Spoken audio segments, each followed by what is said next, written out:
Seth from Street Fighter. Seth is the main antagonist of Street Fighter 4 and a recurring character in Street Fighter 5, is tied to Shadaloo's weapons division, SIN. He is an artificial being with a body modified around the Tandon engine, a device designed to analyze and reproduce combat techniques. In other words, Seth was made to study fighters, understand their power, and turn that knowledge into a weapon. In Street Fighter 4, Seth was famous for using attacks associated with other fighters, like borrowing techniques that clearly resembled moves from characters across the roster.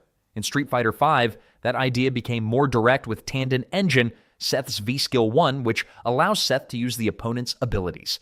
Capcom's official character data even describes Seth as a fighter who can utilize other fighters' special moves and adapt playstyle depending on the matchup. What makes Seth feel better than a lot of other copy-style characters is speed and control. Seth does not copy in a clumsy or random way. Seth fights like a machine built to process combat perfectly. That means the copied techniques are not just there for show.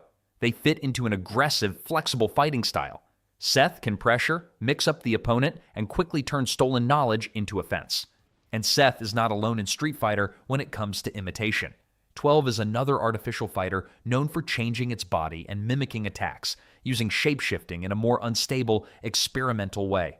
11 is even more mysterious, acting more like a prototype life form that can take on the form or fighting data of others, depending on the game mode or presentation.